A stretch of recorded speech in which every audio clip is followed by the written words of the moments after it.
మీ bank account లో మీ డబ్బే ఉంటుంది. అయినా మినిమం బ్యాలెన్స్ లేదని బ్యాంక్ ఎందుకు ఫైన్ వేస్తుంది? ప్రస్తుత కాలంలో ప్రతి ఒక్కరికి కనీసం ఒక్క బ్యాంక్ అకౌంట్ అయినా ఉంటుంది. సాలరీ అకౌంట్ నుంచి online shopping, current bill, UPI transaction, ఇలా ప్రతి దానికి కూడా బ్యాంకు ఖాతా మన జీవితంలో ఒక ముఖ్యమైనటువంటి భాగం అయిపోయింది. అయితే కొన్నిసార్లు అకౌంట్లో డబ్బులు తక్కువగా ఉన్నా, లేదంటే కనుక మినిమం బ్యాలెన్స్ మెయింటైన్ చేయనప్పుడు బ్యాంకులు సదరు అకౌంట్లకి జరిమానా వేయడం అయితే జరుగుతుంది. బ్యాంకులో అకౌంట్ ఓపెన్ చేసిన తర్వాత మన డబ్బే మనం ఉంచుకున్నప్పటికీ కూడా ఇలా జరిమానా ఎందుకు విధిస్తారు అనే ప్రశ్న చాలా మందిలో వస్తుంది. దీని వెనుక కేవలం సాధారణ నిబంధనలు మాత్రమే కాకుండా పూర్తి బ్యాంకింగ్ వ్యాపార రహస్యం దాగి ఉంటుంది. బ్యాంకులు కేవలం సేవా రుసుముల నుంచే డబ్బులు సంపాదిస్తాయని చాలా మంది అనుకుంటారు. కానీ వాస్తవానికి బ్యాంకులకు అతిపెద్ద ఆదాయ వనరు ఇతరులకు రుణాలు ఇవ్వడం. మన బ్యాంకులో దాచుకునే డబ్బును గృహ రుణాలు, అలాగే వెహికల్ లోన్స్, అలాగే బిజినెస్ లోన్స్, ఇలా రకరకాల అప్పులు ఇస్తూ ఉంటారు.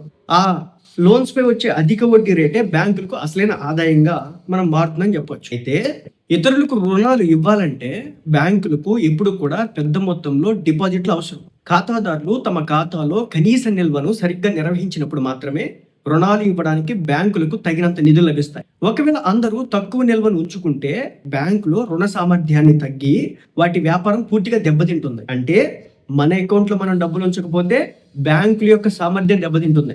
మన ఖాతాను నిర్వహించడానికి బ్యాంకుకు ఎలాంటి ఖర్చు ఉండవని మనం అనుకుంటాం. కానీ ప్రతి ఖాతా వెనుక ATM network, net banking, mobile app software, customer care, మొత్తం సాంకేతిక వ్యవస్థను నడపడానికి బ్యాంకులు కోట్ల రూపాయలు ఖర్చు చేస్తాయి. కాబట్టి చాలా తక్కువ నిల్వలు ఉన్న ఖాతాల వల్ల బ్యాంకులకు లాభం ఉండదు. ఆ భారీ ఖర్చుల్ని బ్యాలెన్స్ చేయడానికి వాళ్ళైతే పెనాల్టీలు వేస్తారు. ఈ జరిమానా డబ్బు బ్యాంకు వడ్డీయేతర ఆదాయం ఖాతాలోకి వెళ్ళి వినియోగదారుల వల్ల కలిగే ఆర్థిక నష్టాన్ని భర్తీ చేసుకుంటుంది అన్నమాట. అలాగే ఆర్బీఐ నిబంధనల ప్రకారం చూసుకుంటే రిజర్వ్ బ్యాంక్ ఆఫ్ ఇండియా అంటే ఆర్బీఐ దేశంలోని అన్ని బ్యాంకుల పైన నగదు నిల్వ నిష్పత్తి అంటే సిఆర్ఆర్, చట్టబద్ధ ద్రవ్య నిష్పత్తి అంటే ఎస్ఎల్ఆర్ వంటి కొన్ని కఠినమైన నిబంధనలు విధిస్తుంది. వినియోగదారుల డిపాజిట్లు సరైన మొత్తంలో ఉన్నప్పుడు మాత్రమే బ్యాంకులు ఈ ఆర్బీఐ నిబంధనలను పాటిస్తాయి. అందుకే బ్యాంకులు కనీస నిల్వను మెయింటైన్ చేసేలా చూస్తాయి. అయితే కొన్ని బ్యాంకులు ఈ పరిమితి ఒకేలా ఉండదు. అన్ని బ్యాంకులు కొన్నిటికి ఒకేలా ఉండదు. ఎస్బీఐ బ్యాంక్ కావచ్చు, బ్యాంక్ ఆఫ్ బరోడా వంటి ప్రభుత్వ రంగ బ్యాంకుల్లో కనీస నిల్వ పరిమితి చాలా తక్కువగా ఉంటుంది. మినిమం బ్యాలెన్స్ అనేది చాలా తక్కువగా ఉంటుంది. గ్రామాల్లో కూడా అంతే. ఉండేటటువంటి బ్యాంకులకు 500 రూపాయలకి మించి ఉంచాల్సిన 500 రూపాయలు ఉంచితే సరిపోతుంది. కానీ ప్రైవేట్ బ్యాంకుల్లో అత్యాధునిక డిజిటల్ సదుపాయాల వల్ల ఈ పరిమితి చాలా ఎక్కువగా ఉంటుంది. ఒకవేళ మీరు మినిమం బ్యాలెన్స్ మెయింటైన్ చేయకపోతే బ్యాంకులు వచ్చేసి basic savings bank deposit account అనే జీరో బ్యాలెన్స్ ఖాతాను కూడా తెరిచే అవకాశాన్ని కూడా అందిస్తాయి. అక్కడ కనీస నిల్వ అవసరం లేకపోయినా కొన్ని పరిమిత లావాదేవీలకి మనం చేసుకోవచ్చు అనమాట. కాబట్టి కొత్త ఖాతాలను తెరిచే ముందు నిబంధనలు తెలుసుకోవడం మంచిది. ముఖ్యంగా ఈ విషయంలో ప్రైవేట్ బ్యాంకులు చాలా ఎక్కువ మొత్తంలో డబ్బుని కస్టమర్స్ దగ్గర నుంచి లాక్కోవడానికి ప్రయత్నం చేస్తాయి. ప్రభుత్వ బ్యాంకు రంగం సంబంధించిన అయితే 500 రూపాయల నుంచి 600 వరకు మెయింటైన్ చేస్తే సరిపోతుంది.